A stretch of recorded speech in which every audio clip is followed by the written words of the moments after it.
pour cette matinée. On va parler sécurité incendie et IRVE. Alors c'est encore un acronyme, hein, je suis désolé cher public. Pour vous rappeler, pour tout le monde qu'on commence à connaître hein, cet acronyme, c'est infrastructure de recharge de véhicules électriques. On va parler réglementation et retour d'expérience.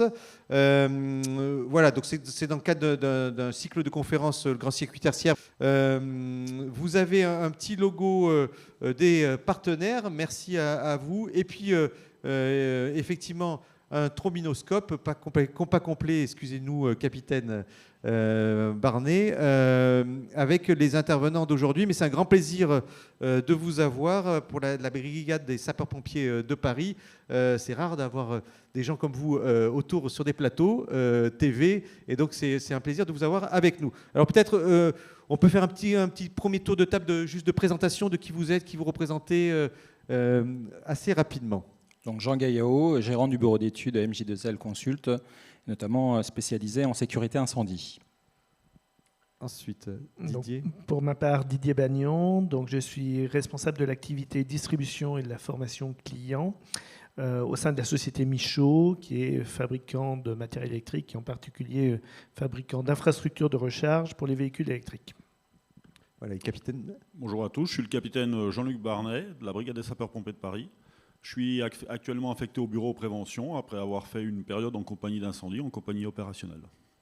Voilà, vous êtes situé dans quel arrondissement Alors, le bureau prévention est situé dans la caserne de Masséna, dans le 13e arrondissement. Ouais. Merci, un grand plaisir de vous avoir. Alors on avait dit, Jean, qu'on commencerait déjà par un petit cadrage un peu référentiel et réglementaire. Hein. Je crois qu'il y a des diapos... Oui, je crois qu'il y avait des diapos, il me semble. Voilà, on va le présenter. Benjamin a été pris de court. Oui, c'était pas le bon ordre, mais bon, mais je vais commencer sans, c'est pas. Voilà, pas ça y est. Je passe, voilà, je passe, je reviens. Voilà. Donc l'objet, c'était, quand on avait commencé à préparer ces différents sujets, de parler des IRVE et notamment sur la partie sécurité incendie, en sachant que on pouvait considérer d'ailleurs qu'on était dans le prolongement de la première conférence, puisque ça fait quand même partie d'un nouveau risque. On sait également que ce sont des sujets très importants, qui vont beaucoup se développer également ces prochaines années, qui sont très d'actualité d'ailleurs également, et que évidemment les véhicules électriques, comme je le disais, vont se multiplier, et qu'on a voilà, quelques sujets, aussi bien techniques que réglementaires. Et je trouvais ça assez intéressant d'évoquer ensemble ces différents sujets avec nos partenaires et d'avoir une vision à la fois avec le capitaine Barnet de retour d'expérience des sapeurs-pompiers et également sur un aspect plus technique. Voilà, sur la mise en œuvre, avec Didier Bagnon, sur la mise en œuvre de ces éléments. Sur un aspect réglementaire, alors je ne vais pas être trop long là-dessus, mais il y a un point essentiel, c'est que, évidemment, alors je vais surtout parler des parcs de stationnement couverts, puisque le risque est surtout là, et le nouveau risque est surtout là, c'est que la mise en œuvre de ces équipements nécessite évidemment de prendre des précautions, d'appliquer un référentiel qui n'est pas forcément toujours le même en fonction de l'exploitation et du classement du parc de stationnement. On est très cadré sur les parcs, ce qu'on va appeler par définition les parcs publics. On a un guide qui définit précisément la mise en œuvre, en tout cas qui rentre dans le détail. On connaît les principales interdictions. Et je dirais, de ce point de vue-là, en tout cas sur un aspect plus réglementaire, on estime qu'on est dans une situation relativement satisfaisante, et d'autant plus que dans ce type de dossier, on a de toute manière à déposer un dossier auprès de l'administration, et que tout ça, ça reste relativement cadré. Et puis on a d'autres zones un peu plus sombres, je dirais, qui sont les parkings en code du travail ou les parkings d'habitation, qui ne sont pas régis par le même référentiel. En tout cas, on n'a pas la même obligation. Et là, pour le coup, on a des choses qui sont un peu différentes, des équipements qui n'ont pas totalement les mêmes exigences. Et là, pour le coup, ça pose question. Ça pose d'ailleurs question, et on le verra tout à l'heure avec le capitaine Barnet, sur le mode d'intervention aussi des services de secours, et même l'approche qu'eux peuvent en avoir sur ce type d'établissement. Et pour le coup, le point majeur dans de tels projets, c'est de bien définir le référentiel qui est applicable. On a eu, nous, en retour d'expérience sur certains dossiers, eh bien, des clients qui ont installé des IRVE donc en parc de stationnement, au moins 2, et qui se sont vus côtoyer la commission de sécurité, qui leur a interdit l'exploitation, puisque ces clients n'avaient pas l'info que le parking était un parking d'IPS, c'est-à-dire un parking recevant du public. Donc le référentiel est important. Et même lorsque vous êtes dans des parcs de stationnement sur plusieurs niveaux, où vous avez des entités, enfin des niveaux ou des volumes qui sont soit exploités par le public et dans certains cas par des copropriétaires d'habitation, il faut se poser la question, est-ce qu'on est sur un groupement d'établissements, c'est-à-dire sur un ensemble plutôt d'établissements PS, donc parcs de stationnement, avec des incidences techniques et réglementaires qui vont être différentes d'un autre établissement. Donc le référentiel est important et je veux même dire pour démarrer un tel projet, il faut vraiment que ce soit clair sur ce sujet-là. Ensuite, il y a la vision du parc de stationnement, la vision globale du parc de stationnement, c'est-à-dire que comment on va rajouter un certain nombre d'équipements qu'on peut considérer des équipements à risque, en tout cas il y a un facteur risque qu'on ne peut pas négliger, on le verra peut-être tout à l'heure. Donc il y a quand même à se poser la question sur l'état général du parking, pour faire ça assez simple. Est-ce que ce parking est dans un bon état? Est-ce qu'on a, en tant que gestionnaire, notamment, et là je parle des copropriétés, en tant que gestionnaire, est-ce qu'on a fait en sorte de régler tous les dysfonctionnements, de rendre fonctionnels les porte-coups-feu, de rendre surtout fonctionnelle la ventilation des enfumages? Bien souvent dans des copropriétés, ça ne marche pas très bien. Donc il y a vraiment à se poser la question sur ce sujet-là, sur ces sujets-là, parce qu'on va quand même rajouter un risque dans un environnement qui est déjà exposé. Et pour le coup, derrière, en cas, alors on les voit sur les photos, mais en cas de sinistre, les assureurs, on le sait bien, vont venir chercher les responsabilités et vont peut-être venir dire que certains éléments n'ont pas été correctement traités ou que ça n'a pas été forcément bien géré dans le cadre de la gestion courante. Donc en conclusion, et après je laisserai Didier Bagnon exposer la partie plus technique et mise en œuvre, en conclusion, c'est partez du bon référentiel, sachez vous entourer dans de tels projets donc avec différents acteurs, que ce soit les entreprises spécialisées, les conseils. N'hésitez pas évidemment à vous documenter, parce qu'on sait que ces prochaines années vont être importantes, qu'on va multiplier ces équipements, et donc il faut faire en sorte que les installations qu'on met en place répondent aux obligations réglementaires d'une part, mais vont dans certains cas au-delà de ces obligations par des principes de bon sens, je dirais. On verra peut-être tout à l'heure sur certains dispositifs. Mais voilà, soyez vigilants en tout cas sur ce sujet-là. Voilà, merci pour ce cadrage. Oui, c'est l'occasion aussi, quand on installe des nouvelles infrastructures comme ça, c'est l'occasion aussi de mettre à plat. Il faut. Et donc, du coup, peut-être quelque chose qui avait été oublié, la sécurité incendie dans les parkings, tac, on se dit, j'installe une infrastructure et donc je fais un état des lieux. Exactement. Il faut, parce que bien souvent, alors on ne le fait pas, pour être clair, c'est rarement fait, mais pour le coup, on vient quand même ajouter des équipements techniques avec certaines particularités.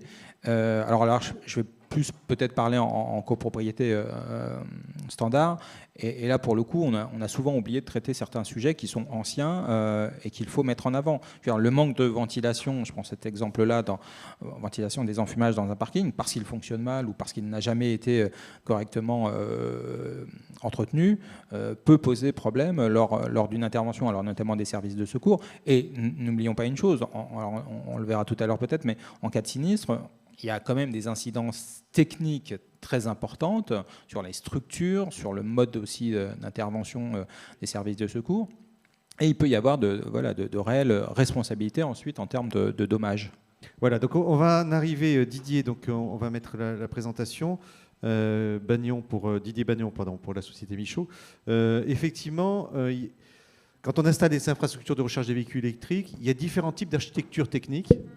Et donc, ce qu'on va voir là, si j'ai bien compris, Didier, c'est comment dans la réglementation on a pris en compte le risque incendie. Tout à fait, parce qu'effectivement, les infrastructures de recharge des véhicules électriques se déploient selon différents modèles. Et donc, nous allons voir comment la sécurité incendie a été prise en compte. Un tout petit mot avant sur la société Michaud, mais les gens qui suivent ce cycle de conférences commencent à me connaître puisque j'interviens assez régulièrement, donc je serai bref. Michaud est un fabricant de matériel électrique. On intervient depuis plus de 70 ans sur les réseaux de distribution. Notre offre s'articule autour de 3 piliers. Le premier pilier étant une offre produit qui s'appelle Parkelec pour ce qui est des infrastructures de recharge des véhicules électriques. Notre deuxième pilier, c'est une offre de fournisseurs de compétences, puisque nous avons constaté qu'avec le développement exponentiel du véhicule électrique, il y avait un grand manque de compétences auprès de la population des installateurs en particulier. Donc nous avons créé un centre de formation dédié à la montée en compétences de la filière. Et puis nous avons une troisième offre, un troisième volet qui est l'accompagnement des copropriétés, cette fois-ci au travers d'un réseau d'installateurs experts que nous avons fondé et qui s'appelle 100% ELEC. Tout d'abord, quand on parle de sécurité incendie, je ferai un tout petit préambule. La première chose à faire est de penser infrastructure collective. On a beaucoup entendu parler droit à la prise ces dernières années. Pour les gestionnaires de copropriété, c'est souvent ils pensent souvent droit à la prise quand on parle installation de véhicules électriques. Mais en fait, le droit à la prise pouvait être adapté lorsqu'il y avait peu de véhicules électriques, mais ne va pas l'être à l'évolution exponentielle du nombre de véhicules électriques qu'on va avoir dans les années qui viennent. Donc, à tout prix, ne pas faire des raccordements entre guillemets sauvages depuis le compteur du logement pour descendre dans le parking. Aujourd'hui, toute la filière déconseille fortement ce type de raccordement parce que, évidemment, en termes de sécurité électrique comme de sécurité incendie, si on voyait se multiplier les raccordements entre le compteur de chaque logement et la place de parking, cela poserait évidemment un problème. Donc il faut s'orienter vers une infrastructure collective, donc c'est une décision de la copropriété qui est prise en assemblée générale. Et pour cela, il y a deux grands modèles. Deux grands modèles qui ne sont d'ailleurs pas tout à fait égaux en termes de sécurité incendie, et je vais le détailler dans le reste de la présentation. Le premier modèle consiste à installer un compteur dédié aux véhicules électriques, c'est ce que j'ai appelé solution opérateur dans la représentation qui est devant vous.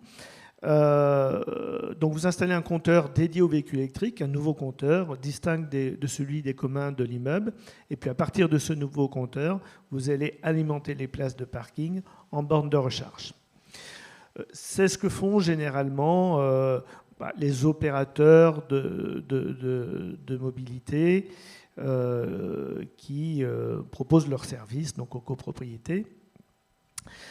Donc des sociétés privées qui prennent à leur charge ce nouveau compteur et qui, à partir de ce nouveau compteur, vont desservir des places et proposer des abonnements.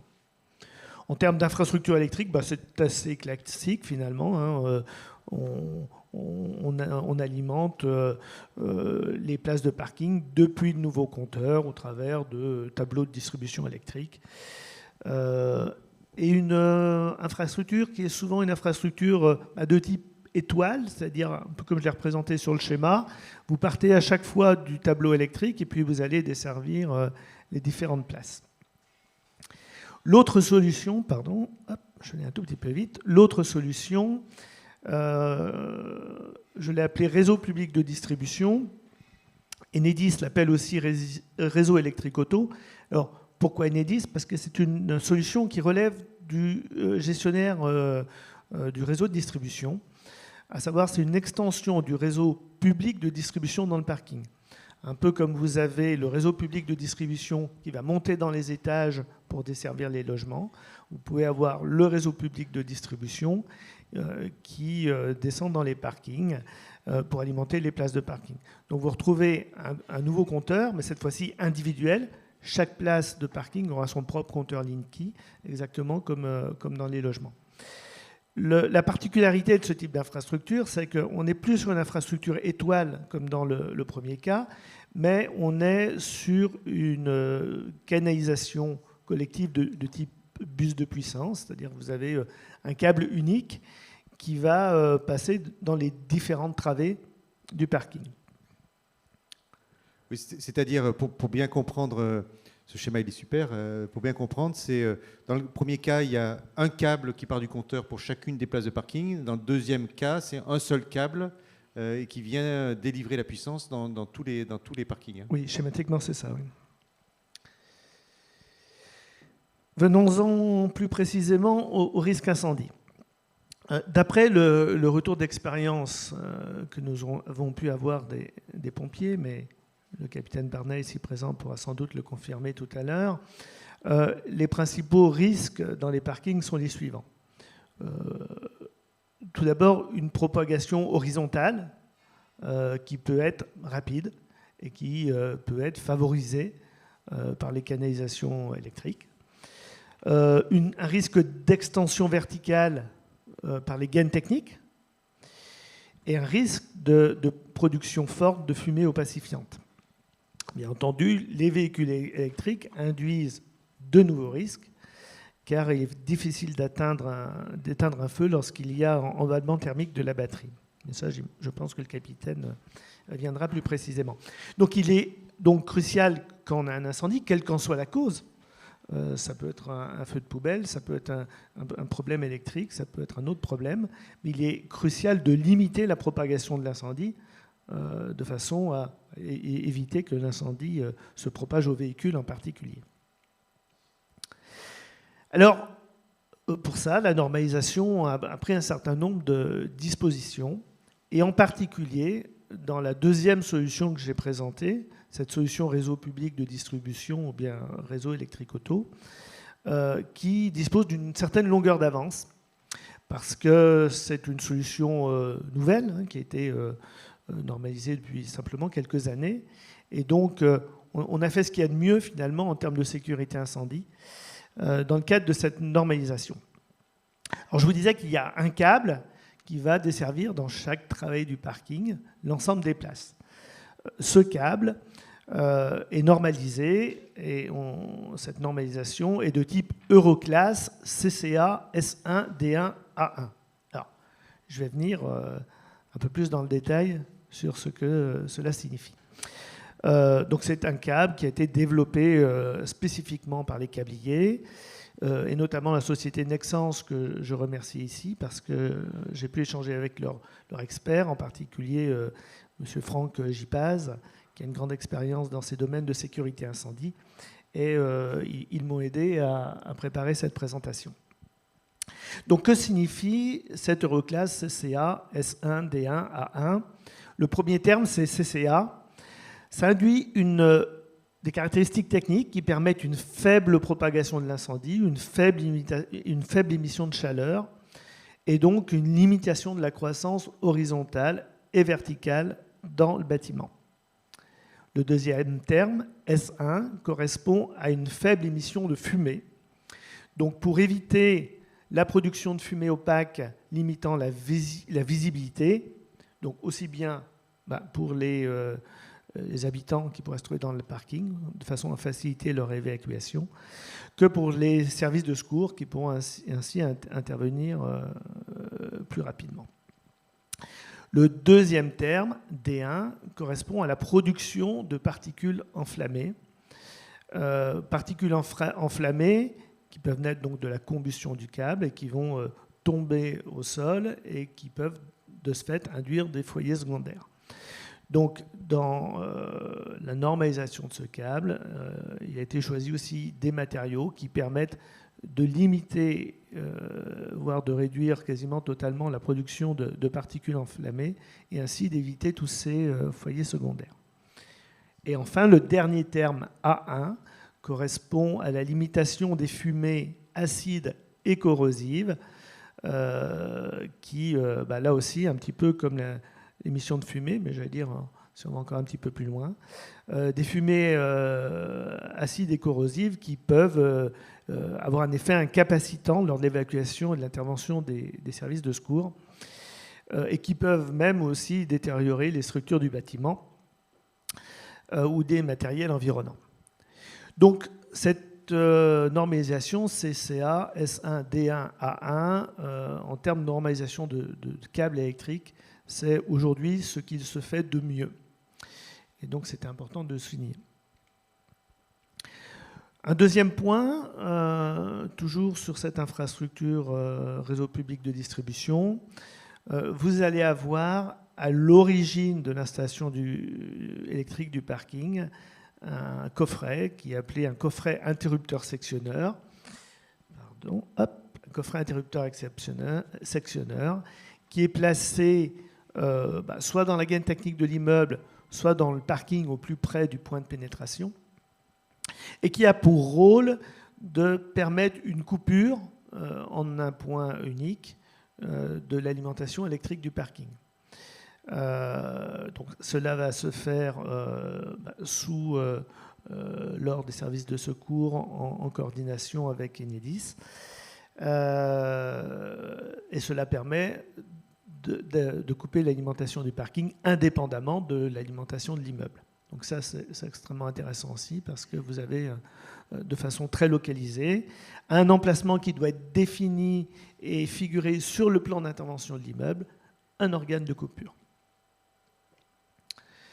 Donc, en conséquence, si on regroupe tout ce qui vient d'être dit, on peut dire que la normalisation dans le cadre de cette solution réseau public de distribution a pris en compte autant que faire se peut les risques liés à la sécurité incendie. Et donc, c'est une solution qui nous paraît, de ce point de vue-là, particulièrement adaptée. Donc, en limitant la croissance, la propagation du sinistre, en limitant la quantité de fumée émise, et par rapport à l'utilisation d'un câble standard qu'on pourrait avoir dans les autres modèles, la visibilité est 5 fois plus importante avec ce câble-là qu'avec le câble standard. Donc ça, c'est vraiment très intéressant au niveau de l'intervention des services de secours et l'évacuation des personnes. Pas de production de gaz corrosif pour mettre en danger la sécurité des personnes et la structure des bâtiments. Et puis un moyen de coupure de l'alimentation électrique rapide. Voilà, j'en ai terminé. Merci Didier pour cette présentation. Alors, même remarque pour le public qui est avec nous que pour les précédentes conférences, un petit deal entre le public et nous, c'est en fin de conférence, vous recevrez un questionnaire de satisfaction et en contrepartie de votre réponse, vous recevrez les présentations qui vous intéressent. Alors peut-être juste une petite question, c'est il y a beaucoup de puissance qui passe dans ces câbles. Parce qu'il y a des véhicules et puis il y a différents types de bornes aussi. Il y a des bornes qui sont plus ou moins puissantes. Est-ce qu'on peut, je sais que vous connaissez bien ce sujet, Didier, entre les colonnes verticales, donc celles qui délivrent la puissance dans les appartements, et les colonnes horizontales, mais est-ce qu'on peut donner des éléments de grandeur en termes de puissance ? Oui, tout l'intérêt est de faire appel justement à des solutions de type infrastructure collective.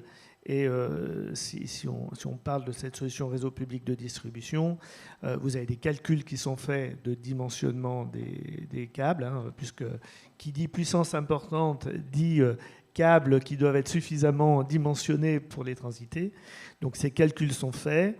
Ils font l'objet d'un dossier de branchement qui est validé par Enedis. Donc vous avez de ce point de vue-là toute la sécurité. Vous n'avez pas de risque de conducteurs sous-dimensionnés. Oui. Voilà, alors maintenant on va aborder, capitaine Barnet, effectivement le retour d'expérience sur, vous avez peut-être des remarques d'ailleurs sur la présentation de Didier préalable, le retour d'expérience, vous en tant que pompier sur à la fois, donc il y a les infrastructures et puis il y a aussi ce risque-là. Et là, on est très curieux. Il y a le véhicule électrique qui est aussi dans qui est stationné dans le parking. Et peut-être il y avait une première question qu'on se posait, mais vous allez peut-être y répondre. Je vais vous laisser dérouler. C'est est-ce qu'il y a plus de risques avec un véhicule électrique et ses batteries qu'avec un véhicule thermique? Alors je vais vous répondre au fur et à mesure de ma présentation. Dans un premier temps, pas de remarques particulières quant à la présentation de monsieur. Mis à part peut-être le point de coupure électrique que vous avez vu là sur la diapositive. Nous, ce qu'on demande, service de secours, c'est que ce point de coupure électrique, il soit à l'extérieur du parc de stationnement. Au niveau de la rampe, mais bien à l'extérieur. Parce que là, sur la diapo, quand on le voit, quand nous on intervient, on ne le voit plus puisqu'il y a de la fumée. Donc il faut que ce point de coupure électrique se trouve à l'extérieur du parc de stationnement. Maintenant, je vais refaire un petit historique des parcs de stationnement si vous le voulez bien. Dans un premier temps, on commence dans les années 70, on a une boîte, et à l'intérieur de cette boîte, on a un contenant. Le contenant, c'est les véhicules qu'on trouve à l'intérieur. Dans les années 70, on a la 404 de nos parents ou de nos grands-parents. Aujourd'hui, on a évolué. Donc on a évolué au fur et à mesure du temps, et on a vraiment fait évoluer le potentiel à l'intérieur de cette boîte. Et c'est ce qui nous amène au risque que je vais vous présenter dans quelques minutes aujourd'hui. Donc la 404 de nos grands-parents, c'était une voiture en tôle, 1000 kg. Voilà. Ensuite, ça a évolué. On est arrivé à la Twingo. La Twingo, c'était la petite voiture du petit dernier de la famille. 1400 kg, même volume, voilà, mais un potentiel calorifique déjà plus important. La Twingo, elle n'était pas en tôle, elle était en plastique. La 404 du départ de 1970, 3 MW. Aujourd'hui, les voitures d'aujourd'hui, on est entre 3 et 10 MW de puissance quand le véhicule brûle. Voilà. Donc il y a une véritable évolution, avec le contenant qu'on trouve également à l'intérieur du véhicule. Il y a eu tout cet apport de nouvelles câbleries, l'informatique embarquée, les prétensionneurs de ceinture, etc. etc. Et aujourd'hui, maintenant, on arrive aux nouvelles énergies qui nous apportent désormais un nouveau risque. Je vous ai parlé des puissances en mégawatts. Une voiture qui brûle, quand elle brûle, c'est entre 800 et 900 degrés environ. La Clio, voilà, c'est 800-900 degrés. Eh bien, on va prendre la Zoé. La Zoé, c'est aussi 8 ou 900 degrés, si la batterie n'est pas touchée. Mais si la batterie s'emballe, on est entre 1400 et 1800 degrés. Donc, il y a une véritable différence. Mais mon contenant, celui des années 70, lui, il a peu évolué. Parce que la réglementation, elle a peu évolué. Aujourd'hui, on a 3 réglementations, je vais vous les dérouler tout à l'heure.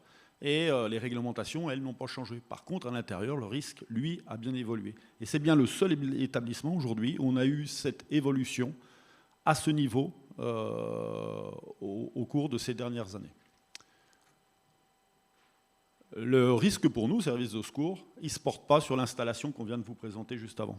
Mais il se porte bien sur le fait de la charge du véhicule. Le risque, il est pour nous quand on commence à charger la batterie. Je reviens en 1970. Interdit de faire le plein de vos véhicules à l'intérieur de parcs de stationnement. On n'a jamais vu quelqu'un avec un bidon d'essence en train de remplir le véhicule. Et aujourd'hui, on fait le plein. On fait le plein d'électricité. On a remis un risque qui était interdit jusqu'à présent. Alors moi, je n'ai pas la réponse, je ne sais pas comment faire autrement. Mais en tout cas, il était jusqu'à présent interdit de faire le plein de son véhicule à l'intérieur d'un parc de stationnement, ce qui n'est plus vrai aujourd'hui. Le risque, il est vraiment au moment où on va charger la batterie. Il n'est pas dans les câblages, même s'il faut qu'il soit fait correctement, conformément aux normes, qu'il soit bien dimensionné. Il est vraiment quand on va charger le véhicule. Et pourquoi il est à ce moment-là? Parce que l'instabilité, elle se trouve au niveau de la batterie du véhicule. Vous voyez, la voiture, elle a roulé, elle a peut-être eu un choc. Vous vous êtes fait taper. Voilà, un petit choc. Mais comment a réagi la batterie? On ne sait pas. Et c'est là que le risque provient. Donc maintenant, après vous avoir un peu brossé toute cette petite historique, je vais vous dérouler ma présentation et j'en arrive sur les premiers risques. Donc on parle dans un premier temps, on peut aborder l'électrisation et l'électrocution. Petite différence, l'électrisation, on prend une petite châtaigne, l'électrocution, c'est beaucoup plus grave. Donc ce risque-là, il est lié à l'installation pour le public, pour les usagers du parc de stationnement. Il peut être lié à l'intervention des services de secours. C'est pour ça qu'on demande une coupure à l'extérieur. Après, le vrai risque, c'est l'emballement de la batterie. L'emballement de la batterie, c'est quand la batterie ne réagit plus comme elle doit réagir et qu'elle prend feu. Vous avez quelques exemples qui vous ont été, que vous avez pu visionner. C'est les 2 feux majeurs qu'on a vus sur les bus électriques de la RATP l'an dernier. Ça c'était l'image décuplée, puisque c'était des bus, hein, ce n'était pas des véhicules légers. Mais malgré tout, c'est ce qu'on retrouve sur les véhicules légers quand un véhicule s'emballe. La puissance de l'incendie, je vous en ai parlé, avec la difficulté pour les services de secours d'intervenir en fonction de la constitution de la batterie. Certaines batteries, on peut intervenir facilement avec de l'eau, d'autres batteries, c'est l'inverse. Si on met de l'eau, on aggrave l'incendie. La vitesse de propagation. Un feu, eh ben, il part beaucoup plus vite quand on ne le voit pas arriver, quand il y a un défaut dans la batterie et que la batterie est en charge. Juste une question, vous savez, vous pouvez reconnaître la différence entre le type de batterie où il faut mettre de l'eau et pas d'eau? Pas du tout. Ah oui, donc vous êtes en aveugle là sur ce sujet. On est en aveugle. Quand on nous appelle pour feu, hein, c'est que ça va mal. C'est qu'il y a quelque chose, c'est que vous ne pouvez plus maîtriser. Et quand on intervient dans le parc de stationnement, on intervient dans le noir. On n'a aucune vision sur le véhicule qui brûle. On voit des flammes. Voilà. Mais on ne sait pas ce qui brûle. C'est pas comme sur les images. Vous voyez, c'est pas comme ici dans la salle. Vous avez de la fumée, le plafond est particulièrement bas, donc aucune vision sur le véhicule qui brûle. Je vous laisse avancer alors du coup.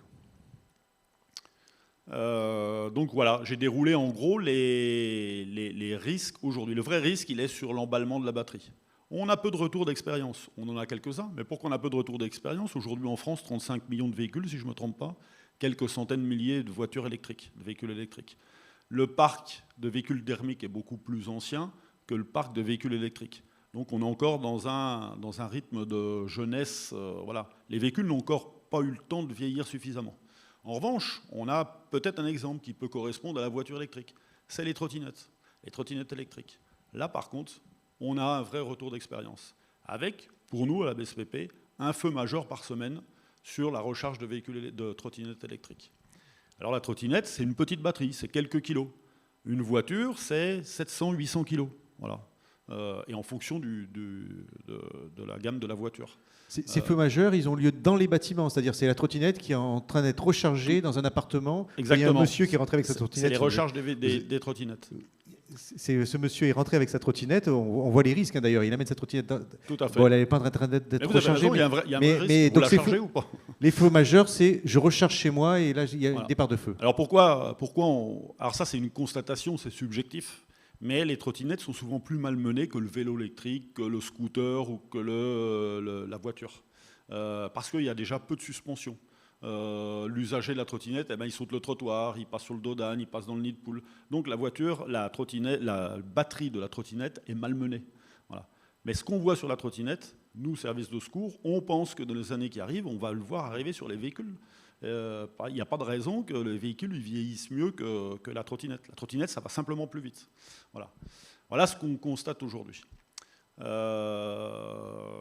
vais aborder maintenant les différentes réglementations.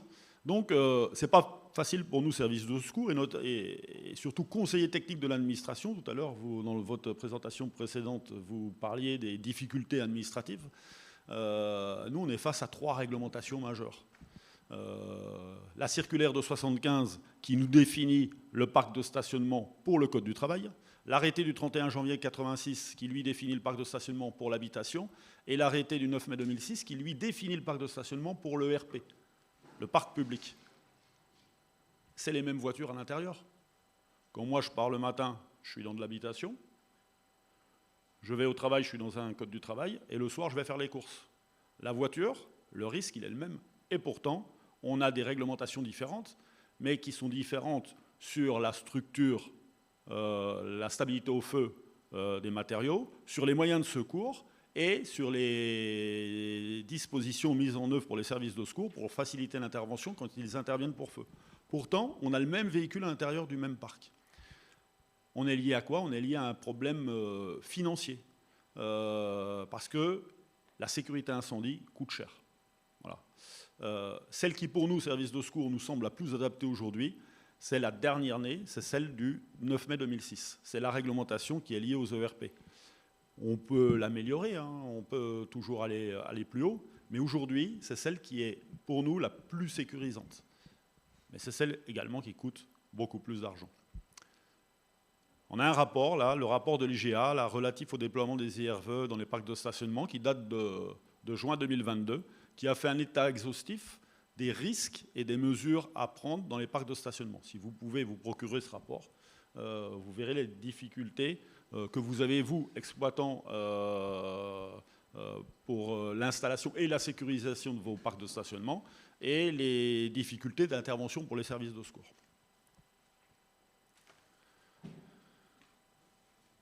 Maintenant, j'en arrive aux mesures de prévention qu'il est bien d'appliquer dans vos parcs de stationnement. Ça, c'est ce qu'on demande dans le parc ERP. Parce que dans les autres parcs de stationnement, eh bien, on ne nous pose pas la question, nous, services de secours. Ou alors, on nous demande de ne pas y répondre. Parce que comme on a un frein à la construction, eh bien, forcément, il faut enlever les freins, on ne demande plus aux pompiers. Pour autant, notre point de vue il est le même pour un parc de stationnement habitation ou un parc de stationnement ERP.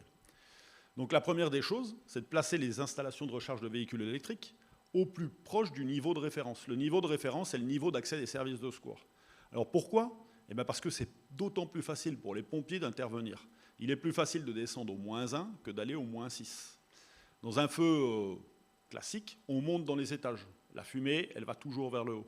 Quand on part dans un parc de stationnement en infrastructure, eh bien c'est nous qui allons au-devant des fumées. On est préparé pour ça, on n'a pas peur. Mais malgré tout, la complexité de l'intervention, elle est bien plus compliquée. On limite le point de charge, parce que plus vous avez de points de charge, plus vous avez d'occurrences que l'incendie prenne naissance. Mais pour autant, vous avez aussi des obligations. La loi vous impose un certain nombre de points de charge, et puis il faut trouver les mesures pour remédier au risque. On essaye de limiter la puissance de charge. Vous avez plusieurs puissances. Vous le voyez sur le petit diaporama qui se trouve en bas. Vous avez la petite charge normale à 7 kW. Ensuite, vous avez la charge accélérée 7-23 kW, de 23 à 51 kW, et au-delà de 51. C'est les charges, les superchargeurs. Voilà. Plus la charge est rapide, plus le risque est important. Parce que vous montez la batterie en température d'une manière plus rapide. Voilà. Donc une voiture qui charge tranquillement, sur la petite, même s'il ne faut pas le faire sur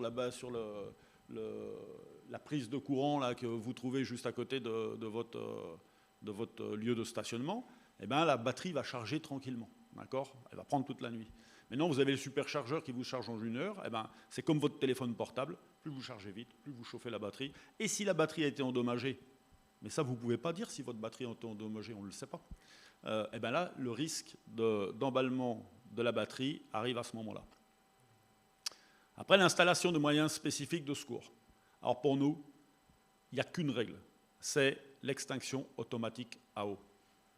C'est un véritable coût pour vous, mais c'est la seule solution aujourd'hui. Il y a peut-être d'autres solutions, il faut peut-être y réfléchir, mais aujourd'hui, c'est la seule solution. L'extinction automatique à eau ne va pas vous permettre d'éteindre le feu qui démarre dans une voiture, parce que votre voiture, elle est faite pour aller sous la pluie. Par contre, cette extinction automatique à eau, elle va limiter la propagation de l'incendie aux autres véhicules. Et pour nous, service de secours, eh ben, un véhicule, on le traite facilement.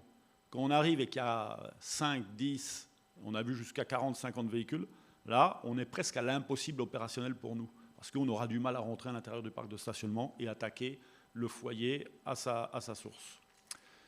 On interdit la charge rapide dans certains niveaux. Donc la charge rapide, c'est au-delà de 22 kW. Voilà. On l'interdit. Donc la charge rapide, dans le règlement ERP, elle est autorisée, rez-de-chaussée, premier étage, -1. Pourquoi ? Parce que ça nous semble particulièrement hasardeux de charger rapidement au -7, au -8. On a un organe de coupure. Juste, je fais rebondir juste sur cet aspect-là. C'est en copropriété, si j'ai bien compris, c'est pas réglementé ça. C'est-à-dire qu'on peut faire de la charge rapide en -4. Non, généralement non. Dans les solutions que j'ai présentées tout à l'heure, d'ailleurs, quel que soit le modèle, c'est généralement des charges uniquement qui rentraient dans le cadre des normales, donc 3.7 ou 7.4 kVA, oui. mais pas au-delà. Voilà, c'est ce qui est dans l'usage qui est fait, mais réglementairement, c'est pas pareil que dans les ERP. Si vous prenez la solution réseau public de distribution, les conditions pour mettre en place une recharge accélérée, donc 22 kW, sont très dissuasives en fait. En termes de coût, ça va vous coûter très cher. Et puis ça n'a pas de réel intérêt parce que en fait, dans une copropriété, vous allez recharger votre véhicule la nuit et avec une borne de 7,4, en une nuit, vous rechargez n'importe quel véhicule du marché. Ok. Voilà. Mais donc merci capitaine là pour ce point de vigilance. En tout cas. Donc, il y avait, pour répondre également à votre question, c'est quand même possible, puisque la loi ne l'interdit pas. La loi ne l'interdit pas. Donc c'est possible. Ouais. Et c'est notre difficulté, nous, avec ces 3 réglementations. Même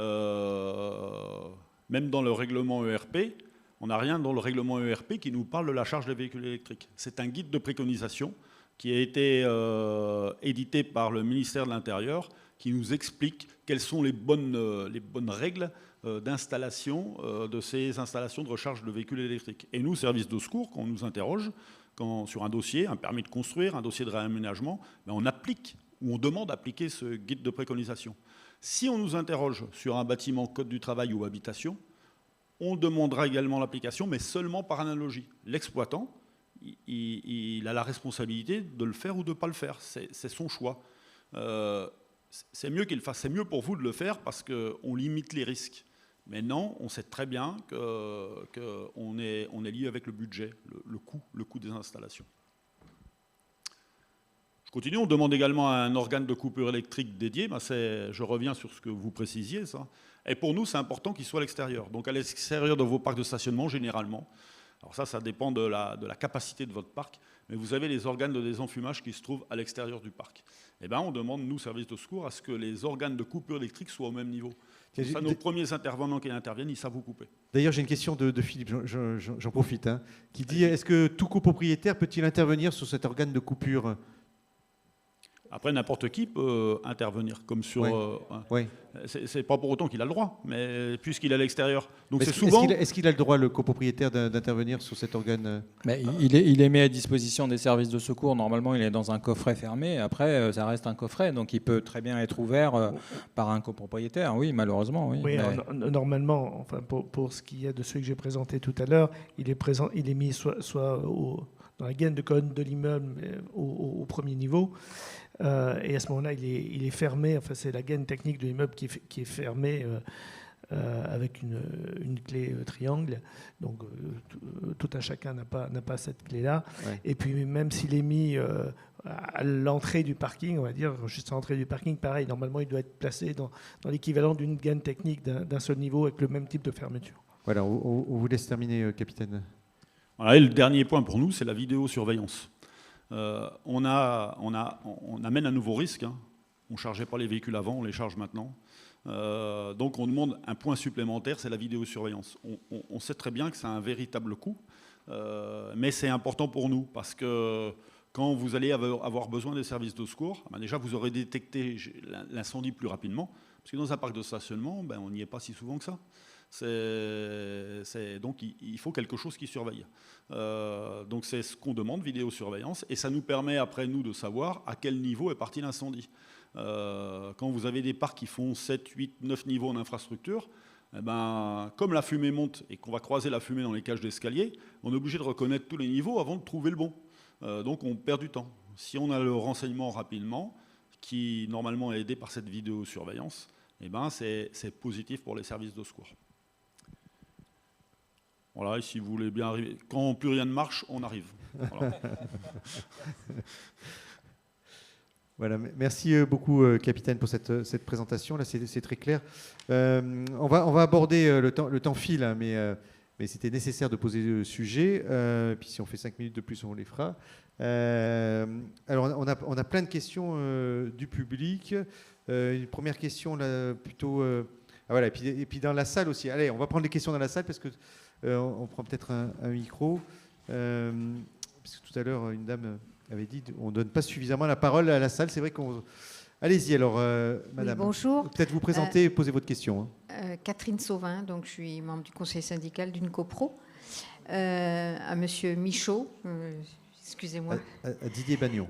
Monsieur Didier, vous n'avez parlé que d'une solution, la solution Enedis, qui, quand on a des présentations de fournisseurs et tout, ne nous paraît pas être forcément la bonne solution. et comment est régie l'autre solution, donc de faire appel à l'autre type de réseau de distribution. Et j'ajoute que hier, j'ai participé à une présentation par The Plug de ce système. J'ai posé la question donc aux intervenants de The Plug en disant, faites côté sécurité et tout, et c'est un blackout total. Il n'y a aucune réponse. Ok, on va répondre avec vous. Alors, mais il ne faut pas être hors sujet, on reste dans la sécurité incendie, hein, bien sûr. Hein. Tout à fait. J'ai pas présenté cette solution-là parce qu'en termes de sécurité incendie, justement, c'est celle qui est le plus en avance. Aujourd'hui, il n'y a pas vraiment de réglementation qui correspondent aux autres solutions opérateurs que vous citez. Alors, ils vont devoir évoluer, mais ce qui est prévu, c'est qu'ils iraient au niveau S2, D2, A2, donc à un niveau inférieur. Sur les câbles, là, on parle. Sur les câbles, ouais. Un niveau inférieur à ce qui est exigé sur la solution réseau public de distribution. Alors après, on peut discuter des heures, des arguments pour et contre des différentes solutions sur les autres aspects, mais en termes de sécurité incendie, aujourd'hui, ce qui se fait de mieux, c'est la solution du réseau public de distribution. Mais est-ce qu'il y a cet ECS aussi sur la solution opérateur aussi pour couper l'électricité comme ça? Solution opérateur, si on part d'un tableau électrique, vous allez avoir un disjoncteur général, oui. mais voilà, vous n'avez pas le même système de CIS, le coffret interrupteur sectionneur, ça c'est spécifique. Ah, CIS, pardon. Oui, CIS, oui. Oui. Ça c'est spécifique à la solution réseau public. Ah oui, d'accord, ok. Oui, c'est ça, c'est la solution réseau électrique auto. Enfin, Enedis, il faut prendre le micro, réseau monsieur, électrique auto. Oui. Monsieur, il faut prendre le micro si vous voulez les questions. Allez, Morgane va donner le micro à une autre personne. Allez-y, monsieur en rouge, et puis allez-y, posez votre question, présentez-vous. On va vous amener le micro après, monsieur aussi après. Bonjour, Sébastien Pinault, The Blue Way. En fait, nous accompagnons les entreprises dans la transition énergétique de leur flotte automobile. Une question pour vous, capitaine. En fait, deux questions. Premièrement, si vous avez en tête le type de batterie qui est incompatible avec une extinction à l'eau. Posez votre deuxième question et puis on prend la deuxième. Je pose la deuxième tout de suite. Très bien. Et la deuxième, c'est si vous avez des statistiques en termes de fréquence d'incendie relatifs à la recharge sur des installations domestiques non adaptées à la recharge de véhicules. On a quand même finalement pratiquement les statistiques d'Enedis, à peu près 50% des usagers qui rechargent sur une installation non spécifique. Donc voilà, est-ce que c'est quelque chose que vous constatez et comment elle se compare éventuellement par rapport au feu d'emballement de batterie Allez, on répond à votre question. Alors pour la première réponse, les batteries difficiles qui ne répondent pas avec l'extinction à l'eau, c'est les batteries lithium métal polymère. Pour votre deuxième question, on a peu de statistiques, mais le problème n'est pas comment on charge. Le problème, c'est la batterie. C'est la batterie du véhicule. Donc, que ce soit une installation conforme ou pas conforme, le risque, il est électrique après. Il est l'électrocution ou un départ de feu sur l'installation électrique. Mais le problème dont je vous parle, moi, c'est pas l'alimentation électrique, c'est le moment où on recharge la batterie. C'est ça le vrai problème. Peu importe que ce soit Enedis, une autre société, peu importe. Oui. Monsieur, on va vous donner le micro. Thierry Dardalon, copropriétaire. Vous avez parlé tout à l'heure des moyens spécifiques de secours. Toutes les copropriétés qui disposent d'un parking en sous-sol n'auront pas les possibilités de mettre un sprinkler dans une installation d'extinction automatique à eau. Est-ce qu'il n'y a pas une mesure intermédiaire? Parce que soit c'est rien, soit c'est un sprinkler. Donc, est-ce qu'entre les deux, il n'y a pas une mesure, une solution intermédiaire? Merci pour votre question, on va y répondre. Aujourd'hui, il n'y a pas. Alors, on parle de sprinkler, c'est de l'extinction automatique, mais on a aussi le brouillard d'eau. Voilà. Mais c'est la solution d'aujourd'hui. La vraie solution, c'est de ne pas charger sa voiture dans son parking, comme avant.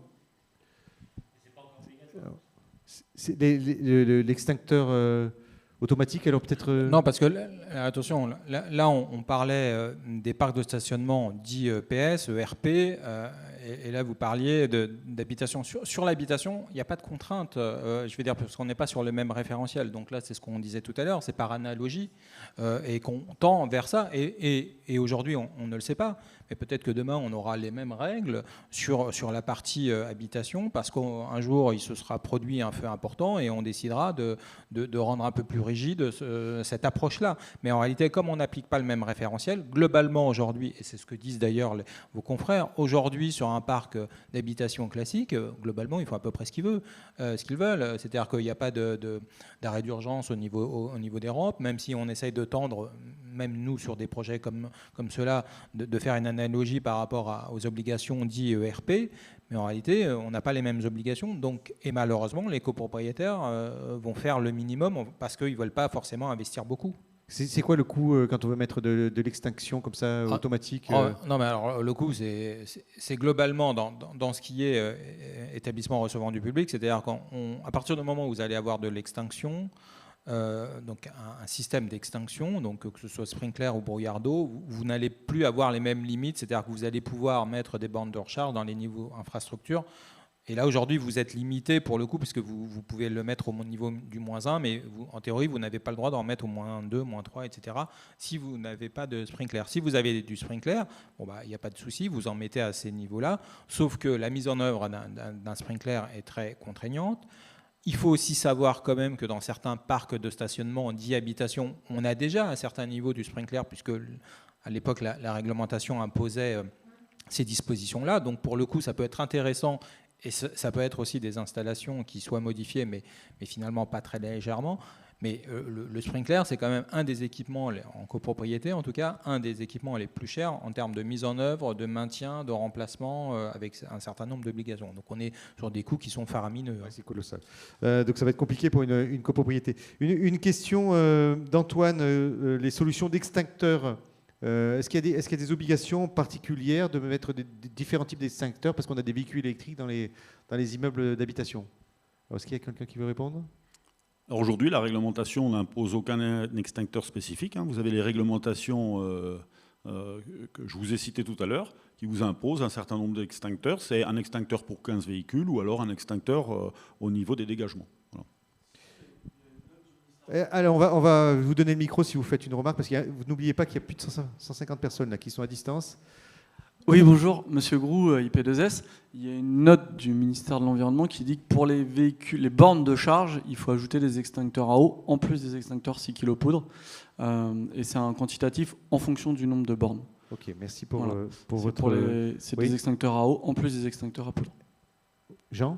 Ouais, mais ça, c'était plutôt par rapport au guide pratique lié au PS. Là, on est sur le PS. Sur de l'habitation, à ma connaissance, on n'a pas d'obligation particulière. Après, c'est une question de logique. On peut aussi renforcer les moyens d'extinction. Pour le coup, c'est mieux. Sauf que l'exigence, elle est, à mon sens, pas tout à fait la même entre certains établissements et d'autres. Voilà, donc il y a tous finalement, on est en train de construire une réglementation autour de ces sujets. Garde le micro. Voilà. Oui, c'est surtout que ça évolue.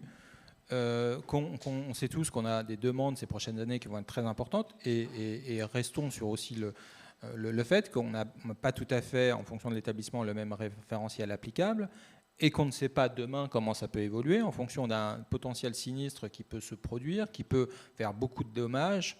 Et on ne sait pas si demain ça ne va pas, la réglementation en tout cas ne va pas évoluer dans ce sens pour se durcir sur ces sujets-là. On ne peut pas aujourd'hui, si vous voulez, on a finalement peu de véhicules électriques. Finalement, si on faisait un ratio, dans un parking, on a peu de véhicules électriques au bout du compte. Mais dans 10 ans, dans 5 ans, on sait que ça va se multiplier. Donc forcément, il va y avoir un renforcement de la réglementation, à mon sens, parce qu'on va augmenter le risque, comme c'était très bien dit. C'est-à-dire que le risque, de toute façon, il sera majeur en cas d'intervention des services de secours. Oui, 2035. Donc, pour vous redonner un chiffre, c'est 2 600 000 véhicules qui sont vendus neufs qui sont vendus par an. Donc 2035, il n'y aura plus que des véhicules électriques qui seront vendus. Donc finalement, ça va massifier. Il y en aura partout des bornes de recharge de véhicules électriques. Est-ce que Didier, est-ce que les copropriétaires avec lesquels vous êtes en contact, ils sont sensibilisés à ce risque incendie, ou c'était quelque chose qui était passé en dessous un peu du radar? Non, assez peu, effectivement. Je suis heureux, effectivement, que cette conférence ait lieu, parce que ça a permis de mettre l'exergue sur ce point qui est important et qui est en fait jamais abordé. Il y a une question d'Atium qui dit comment traitez-vous la sortie de câble torsadé du coffret IP51 ? C'est très technique, ça. Est-ce que c'est très technique? C'est possible. Alors, je comprends pas bien la question, parce que comment on traite la sortie, je sais pas. Donc voilà, il peut y avoir une précision. Alors, je prends d'autres questions. De Jean-François, la coupure centralisée n'était pas obligatoire pour la solution opérateur? Non. Il y avait des questions aussi autour du référentiel. Parce qu'il y a des référentiels, il y en a qui disent c'est le guide 2018. Oui, c'est ça, c'est ce qui était très bien dit. C'est le guide pratique 2018 version 2, si je ne me trompe pas, mais qui lui va être applicable notamment sur les PS, mais par analogie, et c'est, ceux qui portent quand même les gros projets essayent de tendre vers ça, même s'ils n'ont pas d'obligation, on va considérer que c'est plutôt une recommandation. Mais je prends un exemple, parce que nous on a un exemple concret. Un établissement, un parc de stationnement qui a, on va dire, 300 places, qui est 10 PS, donc on va y appliquer le guide, donc on va être cadré, tout va être tellement conforme, c'est parfait. À côté de cet établissement, on a un parking de 1500 places. Non, 1500. On est sur de l'habitation et on n'a pas donc d'obligation particulière. Donc là on voit qu'il y a d'une certaine manière une incohérence, c'est-à-dire que le risque sur les 1500 places, il est réel, on ne va pas avoir les mêmes obligations, donc on ne va pas forcément être conforme à ce qu'on pourrait voir sur l'établissement d'à côté, et pourtant le risque, il est là. Donc c'est pour ça que aujourd'hui, si on a un message vraiment à faire passer, c'est qu'à partir du moment où vous allez traiter de tels projets, voilà, faites en sorte qu'il y ait une analogie sur une mise en œuvre qui soit en adéquation avec ce qu'on peut imposer dans ce guide pratique qui est plutôt dédié au PS, parce que c'est du bon sens. Parce que les services de secours, quand ils vont intervenir, ils ne feront pas la différence entre un PS au sens ERP et un parking d'habitation. C'est-à-dire le risque est le même, le feu il va se comporter de la même manière.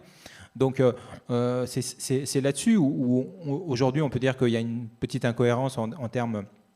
On en a un peu parlé tout à l'heure en termes réglementaires, parce qu'on ne veut pas non plus imposer des choses qui seraient compliquées aussi financièrement pour les copropriétaires, mais on sait que ça, de toute façon, ça ne pourra qu'évoluer. Capitaine, en termes d'intervention, vous intervenez plus sur des parkings ERP ou sur des parkings en copropriété? On intervient bien plus souvent sur les parkings habitation, tous les jours. Tous les jours.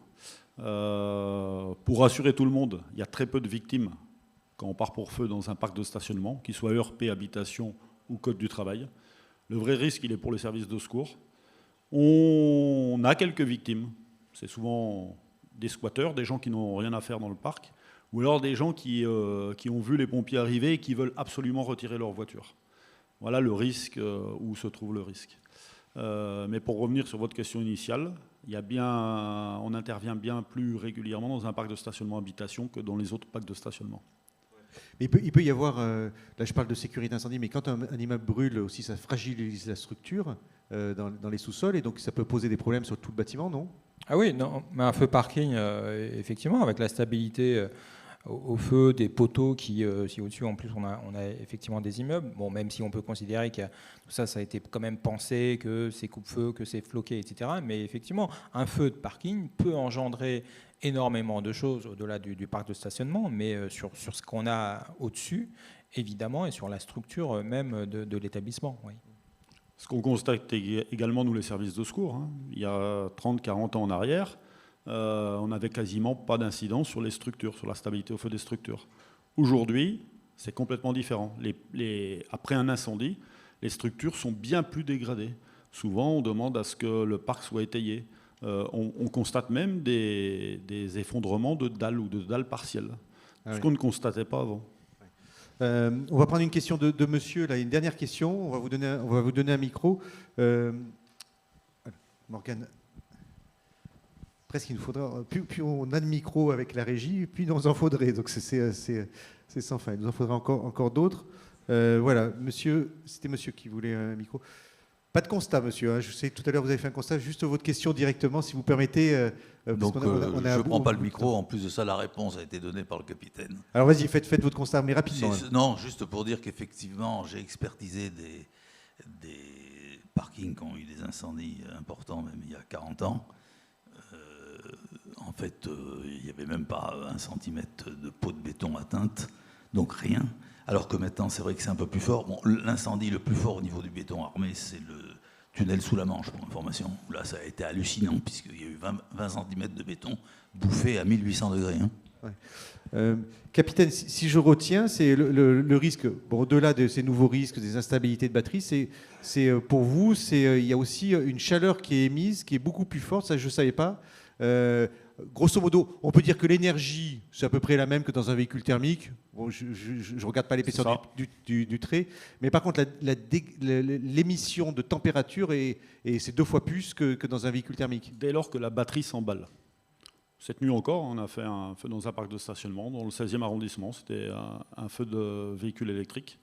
On a pu rentrer dans le compartiment, mais on a eu des difficultés à rentrer dans le box qui était concerné par l'intervention.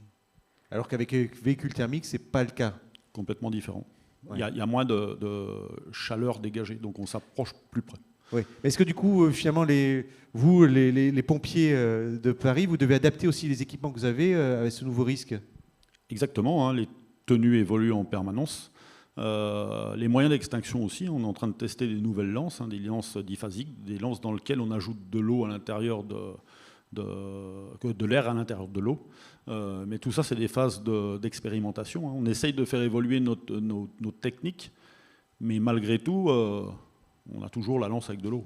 Est-ce qu'on ne pourrait pas avoir un appel au législateur? Là, je parle à Jean qui va reprendre le micro aussi. C'est de dire il faudrait revoir un peu la réglementation incendie dans les parkings d'habitation parce qu'il faut la faire évoluer en fonction du nouveau risque.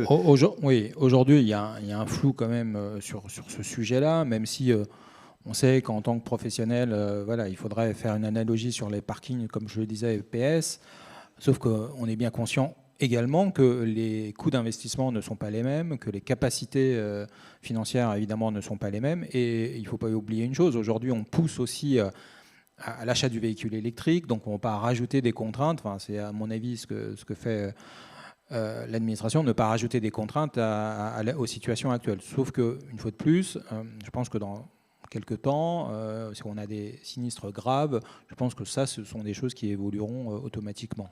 Une dernière question, je ne sais pas si vous connaissez la réponse, c'est quelles conséquences en termes d'assurance de la copro? Est-ce qu'il y a des choses là, Jean, tu as des retours? Ouais, c'est une réponse difficile parce que tout dépend déjà de la cause d'origine.